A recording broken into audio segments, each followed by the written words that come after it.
자, 할렐루야. 자, 우리 하나님께서 여러분 모두에게 이 시간 예비하신 은혜를 풍성하게 부어주시기를 간절히 소원합니다. 감사절이 되었습니다. 감사절이 되면은 저는 좀 부담이 됩니다. 어떤 분은 그런 마음을 갖고 계셔요. 감사하지 않는다면 사람도 아니다. 제가 이렇게 이야기하는 것처럼 여겨지나 봐요. 그래서 제가 감사를 강요하는 그런 그 사람으로 이제 목사이니까 이제 감사절을 맞이하면은 감사를 강요하는 그런 그 사람인 것처럼 이렇게 생각이 되는 모양입니다. 더더군다나 이제 오늘 우리가 맥주 감사주일로 지키는데 여러분, 우리는 농사를 짓지 않지요. 농사를 잊어버린 지 꽤 오래되었습니다. 더더군다나 보리농사라고 하는 것은 말도 들어보지 못하고 살아왔는데 고리타분하게 옛 보리농사를 들먹이면서 감사주의를 지키자 이렇게 이야기를 하니까 마음이 개운하지가 않고 또 이해가 안 되는 이와 같은 상황인 것이지요. 여러분, 충분히 그럴 수 있습니다. 그런데 오늘 저는 조금 다른 측면에서 이 감사를 좀 이야기해 보려고 합니다. 로마서에 보면은 이런 말씀이 나와 있지요. 로마서 1장 21절입니다. 사람들은 하나님을 알면서도 하나님을 하나님으로 영화롭게 해드리거나 감사하기는커녕 오히려 생각이 허망해져서 그들의 지각 없는 마음이 어둠으로 가득 차게 되었습니다. 여러분, 이게 무슨 말일까요? 감사하는 마음이 있는 사람은 건강하고 밝은 사람이라는 거예요. 그러나 감사를 잊어버리고 사는 사람은, 감사에 인색한 사람은 마음이 어둡고 병든 사람이라고 하는 그런 이야기지요. 여러분, 이 말씀을 대하니까 어떻습니까? 마음이 무겁지요. 마음이 무겁습니다. 우리의 삶을 가만히 들여다보면은 우리에게는 모두 다 자기 방어 심리라고 하는 게 있습니다. 우리는 흔히 이렇게 생각을 해요. 내 삶이 이렇게 힘들고 어려운 까닭은 환경이 어렵기 때문이다. 내가 풀지 못하는 문제가 너무너무 많기 때문이다. 이렇게 우리가 생각을 합니다. 그런데 사실은 자기를 방어하려고 하는 마음이 가득하기 때문에 삶이 힘들어지는 거예요. 그러니까 진짜 문제는 뭐냐면은 내 삶에는 아무런 문제가 없다. 이렇게 방어하기 위해서 우리의 삶이 힘들어지는 거지요. 여러분, 우리는 우리 자신에 대해서 얼마나 많은 신경을 쓰는지 모릅니다. 가만히 나 자신을 들여다보면은요, 돈도 별로 없어요. 그렇다고 뭐 지식이 뛰어나냐? 우리에겐 지식도 부족해요. 또 내놓고 자랑할 만한 변변한 친구가 있는 것도 아니에요. 그러면은 내 마음이 굉장히 어질고 이해심이 바다와 같이 넓으냐? 전혀 그렇지 않지요. 돌아보니까 온통, 들여다보니까 없는 것 투성이거든요. 그러니까 우리는 나 자신을 안 그런 척 자꾸만 방어를 하려고 그러는 거예요. 그러다 보니까 상대방은 전혀 그렇게 생각하고 그런 게 아닌데도 불구하고 오해를 하는 겁니다. 저 사람이 나를 우습게 보네? 나를 하찮게 보네? 나를 얕잡아 보네? 이런 마음이 자꾸만 들다 보니까 과도하게 자기를 방어하려고 하고 그런 마음이 작동되니까 삶이 너무나 힘든 거지요. 더 예민해집니다. 늘 사람들의 반응에 온통 신경을 쓰다가 우리의 마음이 휘청휘청 이러다 넘어지는 것이지요. 여러분, 그런데 꼭 기억을 하십시오. 우리의 마음 속에, 우리의 삶 가운데 감사가 넘치게 될 것 같으면은 우리는 이와 같은 자기 방어 심리에서 자유함을 얻게 돼요. 해방을 얻게 되어요. 이게 정말 큰 은총이라고 저는 생각을 합니다. 심리학에서는 이중 메시지라고 하는 이야기를 해요. 이 이중 메시지가 언제 생기느냐 하면은 자기 방어 논리가 강할 때에 이중 메시지가 생겨난다고 이야기를 해요. 최근에 저는 아주 재미난 글을 읽었습니다. 여러분, 잠깐 좀 소개를 해드리면 이런 내용이에요. 어느 며느리가 가족들하고 저녁밥을 먹고 있는데 시어머님이 오신 거예요. 아무 연락도 없이 불쑥 찾아왔어요. 얼마나 깜짝 놀랐겠습니까? 그래가지고 이 며느리가 시어머니에게 물어요. 아니 어머니 무슨 일이세요? 저녁은 드셨어요? 그랬더니 시어머니가 대답을 합니다. 보고 싶어서 왔지 밥은 먹었다 이러시더래요. 그래서 그 말을 듣고 대답을 합니다. 그러세요? 그럼 잠깐만 기다리세요. 이제 저희들 밥 거의 다 먹었어요. 그리고서는 먹던 밥을 계속해서 얼른 먹고는 식탁을 치우고 시어머니를 맞은 거지요. 그리고는 이제 돌아가셨어요. 그런데 하루가 지나지 않아 가지고 큰 아주버니가 남편에게 전화를 했대요. 아니, 넌 어쩜 그럴 수가 있냐? 엄마가 저녁 때 가셨는데 저녁밥도 안 드리고 그냥 가시게 할 수 있어? 어머니가 돌아오셔가지고 얼마나 속상해 하시는지 내가 옆에서 보기에 너무 민망해가지고 전화를 했다. 엄마 너무 마음이 상하셨어. 이러고서 전화가 왔다는 거예요. 여러분, 시어머니의 그런 그 마음이 무엇이었을까요? 겉으로는 이렇게 얘기를 했잖아요. 아이고 보고 싶어서 왔지 밥은 먹고 왔다 이렇게 얘기를 하셨는데 사실은 그 진짜 속마음은 뭐였냐면은 얼른 내 밥상도 차려내라. 이게 어머니의 속마음이었던 거지요. 여러분, 이와 같은 그런 그 경우를 우리가 이중 메시지라고 이야기를 해요. 진짜 의도는 숨어 있고 겉으로 드러나는 말은 다른 그런 그 말로 포장이 되어 있는 거지요. 겉으로 드러나는 그런 그 메시지하고 말 속에 담겨 있는 메시지하고 다르기 때문에 혼란이 생겨나는 거예요. 이걸 역기능적인 의사소통이라고 이렇게 이야기를 합니다. 여러분이 역기능적인 그런 그 의사소통이 얼마나 큰 문제를 불러 일으키는지 몰라요.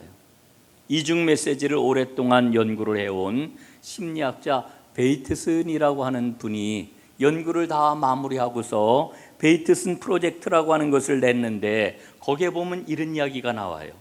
이중 메시지를 사용할 수밖에 없는 억압된 환경이 오랫동안 지속이 되면 거기에서 정신분열증이 발생한다 이렇게 이야기를 합니다.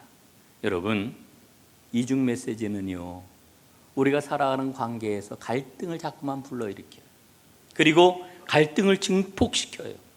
이 불안한 심리적 상태에 처하게 되면은 심각한 문제를 가져오게 되는 거지요. 그래서 그런 의미에서 이중 메시지는 인간 삶의 지속적인 파괴자라고 하는 이런 이야기를 듣는 겁니다. 여러분, 오늘 제가 이 이야기를 왜 할까요? 우리 하나님은 우리에게 이중 메시지를 주시지 않아요. 하나님은 아주 분명해요. 일관되게 우리에게 말씀을 하십니다. 감사해라. 감사하는 삶에 기쁨이 있고 감사하는 삶에 축복이 넘친다. 하나님 분명히 말씀을 하셔요. 여러분, 하나님의 말씀은 단순합니다. 하나님의 말씀은 어렵지 않습니다. 그 하나님이 우리에게 말씀을 하시기를 감사해라, 감사해라. 여러분, 이중 메시지는요 우리를 미치게 만들어요. 그래서 우리가 그러잖아요. 그 말뜻을 잘 알아듣지 못할 때 답답함을 뭐라고 표현해요? 아유 미치겠어. 에? 무슨 말인지 모르겠어. 너무너무 미치겠어. 이렇게 이야기를 하는데 실제로 이 베이트스는 이중 메시지가 미치게 만드는 대화법이래요. 정신분열증이 거기서 나온다고 그러거든요. 사랑하는 여러분, 하나님은 오늘 우리에게 감사하라고 말씀을 하셔요. 여러분, 감사를 하게 될 때에 우리는 자기 자신을 바르게 사랑할 수가 있어요. 여러분, 하나님께서는 이 감사를 통해 가지고 우리에게 어떤 선물을 주시기를 원하느냐 하면은 자기 방어에서 우리를 해방시켜 주시기를 원하고 계셔요. 예? 여러분, 우리의 삶을 어렵게 만드는 것이, 힘들게 만드는 것이 나를 방어하려고 하는 노력이라고 그랬잖아요. 여러분, 감사하면 이 모든 문제가 해결이 됩니다. 왜냐하면은 감사하면 연결이 되거든요. 내가 감사하면은 상대방과 연결이 되거든요. 마음을 통하게 하거든요. 여러분 한번 해보십시오. 진정으로 누군가에게 감사를 해보세요. 그럼 어떤 일이 일어나겠습니까? 그 사람이 내 마음으로 들어와요. 내가 그 사람 마음으로 들어가게 돼요. 그래서 좋은 관계를 맺게 돼요. 건강한 관계, 정말 능력 있는 관계를 갖게 된단 말이죠. 여러분, 감사주의를 맞으면서 하나님께서 우리에게 주시는 뜻이 무엇일까를 생각을 합니다. 예? 하나님은 우리를 온전하게 만들기를 원하셔요. 여러분, 오늘 한번 여러분을 살펴보시기를 바랍니다. 부지불식간에 내 안에 내가 사용하는 말 가운데 이중 메시지가 있지는 않은지 살펴보라는 거예요. 두려움 때문에, 불안 때문에, 혹은 스스로를 지키려고 하는 방어 기제 때문에 우리는 이중 메시지를 사용하고 있지 않은지 봐야 된다라고 하는 거지요. 여러분, 그런데 이거는 그냥 봐지지가 않고요, 볼 수가 있는 게 아니고요. 예? 감사가 우리 마음에 가득하게 될 때에 우리는 우리 안에 있는 이중 메시지를 보게 될 뿐만 아니라 거기로부터 해방이 될 수가 있는 거지요. 여러분, 하나님 앞에 감사하시기를 바랍니다. 우리가 감사하게 될 때에 그 감사는 다른 사람들에게도 확대가 될 것입니다. 여러분, 가까이 있는 사람에게 감사하세요. 아내에게 감사하시기를 바랍니다. 남편에게 감사하시기를 바랍니다. 부모님에게 감사하시기를 바랍니다. 자녀들에게 감사하시기를 바랍니다. 식구들에게 감사하시기를 바랍니다. 여러분, 직장 동료에게 감사하시기를 바랍니다. 여러분, 친구에게 감사하시기를 바랍니다. 그리고 무엇보다도 우리 교인들에게 서로 감사해야 돼요. 집사님에게 감사하시고요, 우리 권사님에게 감사하시고요, 우리 장로님에게 감사하시고요, 그리고 목회자에게 감사하시고요. 서로 우리는 감사해야 됩니다. 왜? 감사는 축복을 불러오기 때문에 그래요. 여러분 보십시오. 복된 삶에는 항상 감사가 있습니다. 정말 아름다운 삶을 살아가네. 그 아름다운 삶에는 감사가 있습니다. 하나님께서 우리에게 감사하라고 명령을 주시는 까닭이 어디에 있느냐? 우리에게 축복을 누리게 하시려고. 하나님은 우리에게 축복을 주시기 위해서 안달나신 분 아니에요. 그런데 그 축복을 누리는 길이 뭐냐 하면은 바로 하나님께서는 감사다, 이렇게 말씀을 해주고 있는 거지요. 여러분, 감사는 정말 우리의 삶을 새롭게 만드는 놀라운 명약인 거예요. 오늘 시편 100편을 가리켜서 감사의 시라고 이렇게 이야기를 합니다. 예배하는 자가 어떻게 감사해야 되는지를 우리에게 일러주고 있습니다. 우리가 어떻게 하나님 앞에 감사할 수 있을까요? 오늘 본문을 통해서 몇 가지 살펴보도록 하겠습니다. 첫 번째로는 하나님 앞에 나아가야 됩니다. 1절과 2절에 이렇게 기록이 되어 있지요. 온 땅이여 여호와께 즐거운 찬송을 부를지어다. 기쁨으로 여호와를 섬기며 노래하면서 그 앞에 나아갈지어다. 이렇게 노래를 합니다. 여러분, 오늘 이 1절과 2절 말씀에 보면은 세 가지 단어를 사용해 가지고 우리를 초청하고 있어요. 삼중 초청이다, 이렇게도 이야기를 할 수가 있는데, 부를지어다, 섬길지어다, 나아갈지어다, 이 세 개의 동사를 통해 가지고 점점 더 하나님 앞에 가까이 나아가는 길을 우리에게 일러주고 있습니다. 이 부를지어다라고 하는 말은 주님을 환호하는 가운데 맞이하는 것을 말합니다. 그리고 섬길지어다라고 하는 말은 주님 안으로 예배하면서 들어가는 것을 이야기하는 거지요. 그리고 앞에 나아갈지어다라고 하는 말은 마침내 주님의 임재 안에서 쉬게 하는 이와 같은 말입니다. 여러분, 우리는 즐거움과 기쁨과 노래를 통해 주님께 점점 더 가까이 나아가게 됩니다. 그리고 그 나아가는 것을 통해 가지고 내가 바로 하나님께서 지으신 존재, 하나님께 지음받은 존재라고 하는 것을 우리는 깨닫게 되는 거지요. 여러분, 생각해 보면은 우리는 하나님 앞에 나아갈 수가 없는 사람들이에요. 거룩하신 하나님 앞에 죄인된 우리가 어떻게 감히 나아가서 설 수가 있겠습니까? 그런데 하나님께서 우리에게 은혜를 베푸셔 가지고 우리를 맞아 주셔요. 그래서 우리가 하나님 앞에 나아갈 수가 있게 된 것이지요. 여러분, 우리가 이 은혜를 깨달을 때마다 우리는 감사하지 않을 수가 없는 거예요. 감사는 우리를 하나님께로 인도하는 길잡이입니다. 여러분, 진정으로 하나님 앞에 서기를 원하신다라고 하면은 우리 안에 감사가 떠나지 않게 하십시오.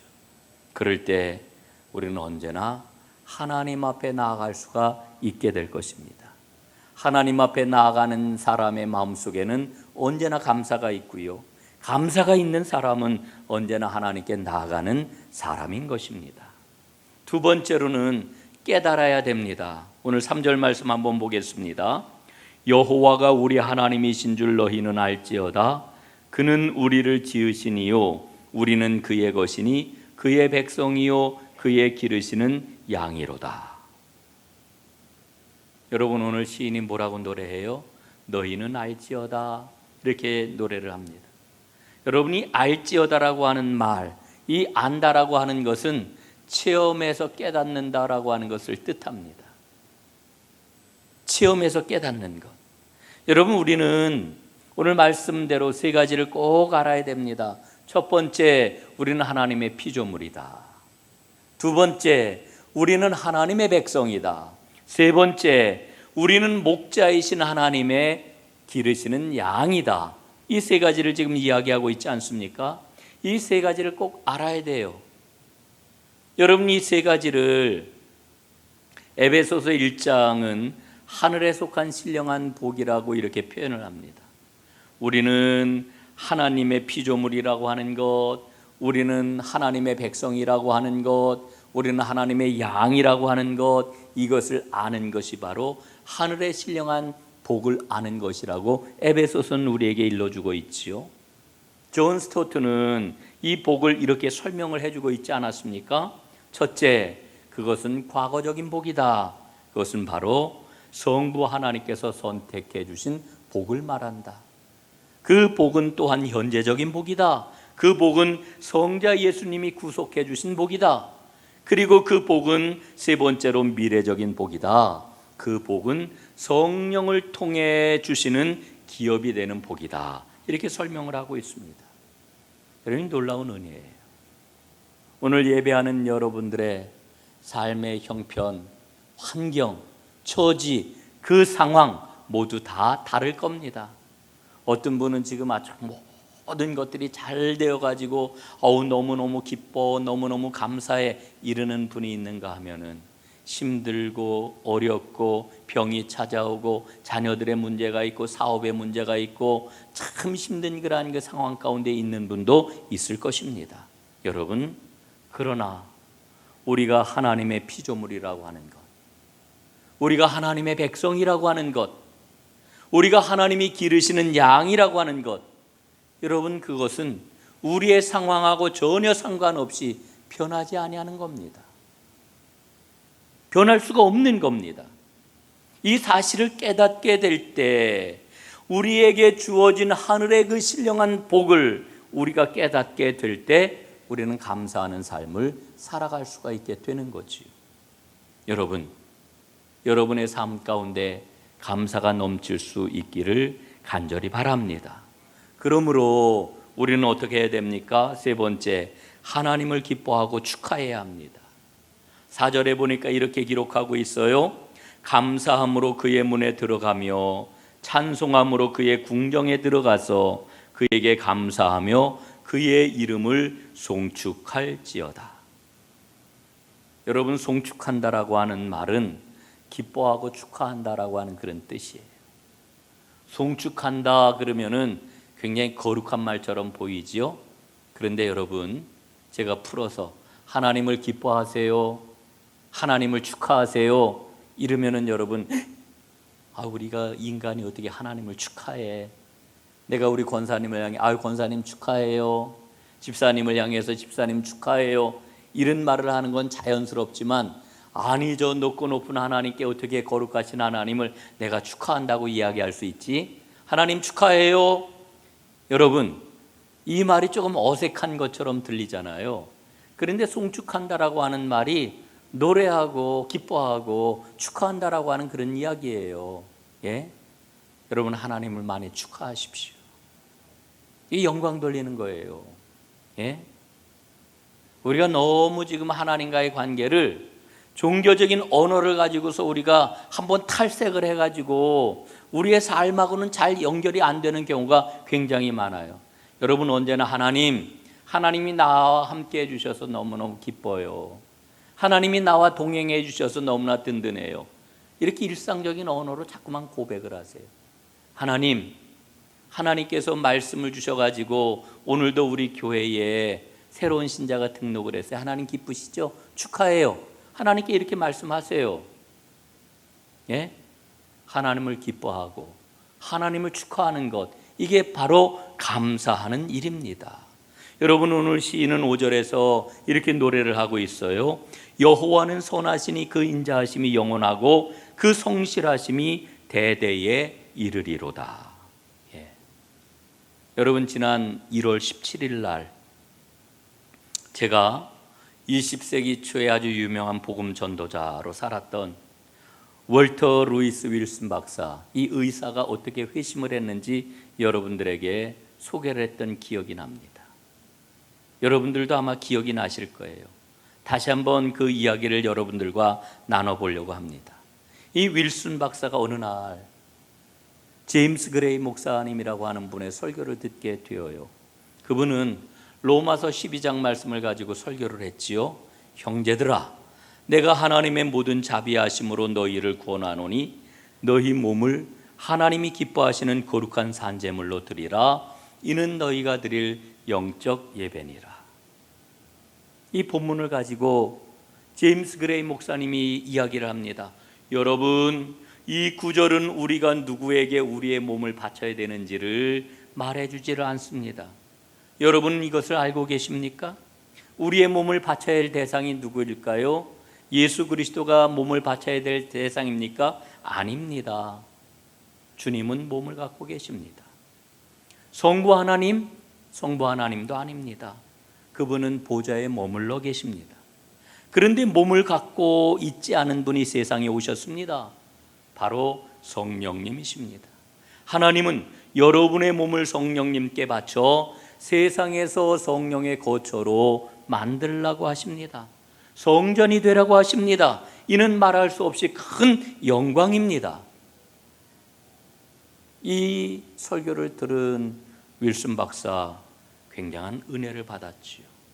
집에 돌아왔습니다.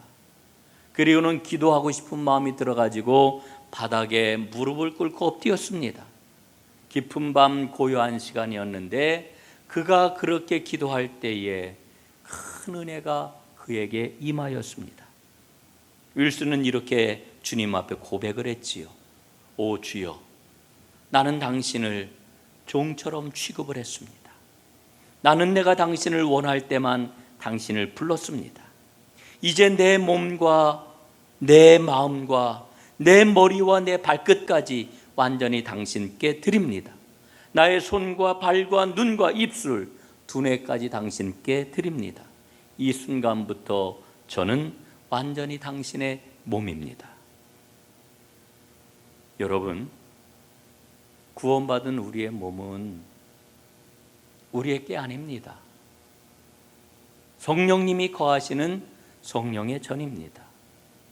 우리는 우리의 몸에 대해서 권리가 없어요.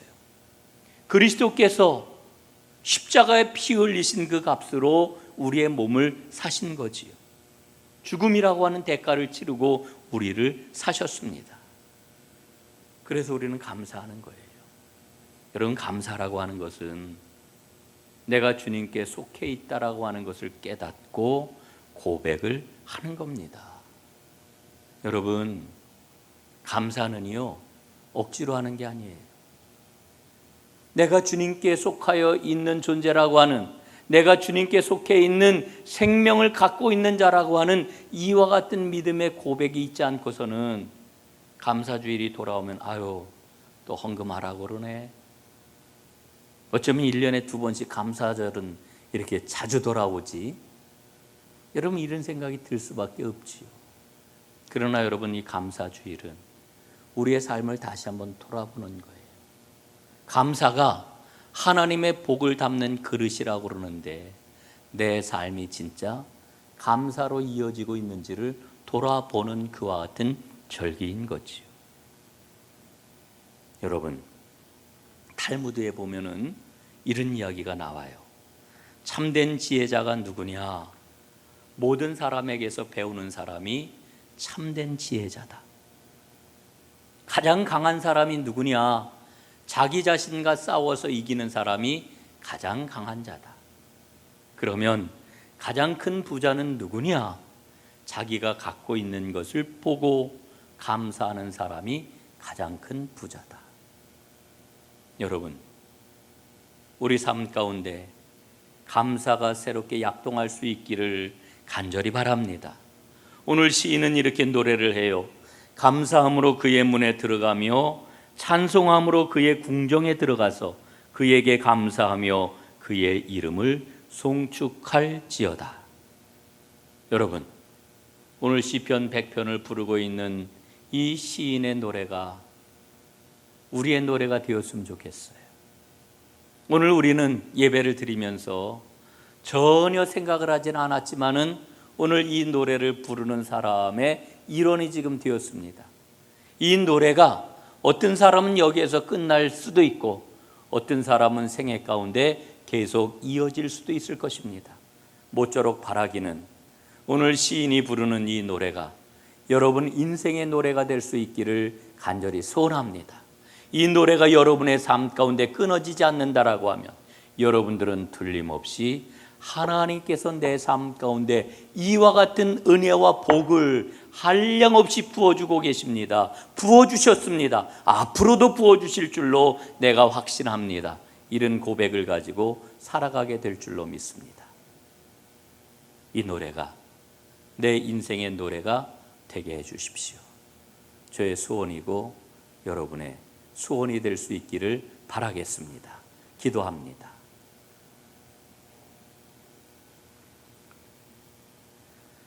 감사함으로 그의 문에 들어가며 찬송함으로 그의 궁정에 들어가서 그에게 감사하며 그의 이름을 송축할지어다. 주님, 오늘 이 노래를 저희로 하여금 부르게 하시니 고맙습니다. 한 번 부르고 말 노래가 아니라 우리 생애 가운데 날마다 부르는 내 인생의 노래가 되게 하옵소서. 이 노래가 끊이지 않을 때에 우리 삶 가운데 하나님의 넘치는 복으로 충만하게 될 줄로 믿습니다. 하나님의 아름다움을 날마다 자랑하고 간증하는 하나님의 사람들이 모두 다 되게 하옵소서. 예수님 이름으로 기도드리옵나이다. 아멘.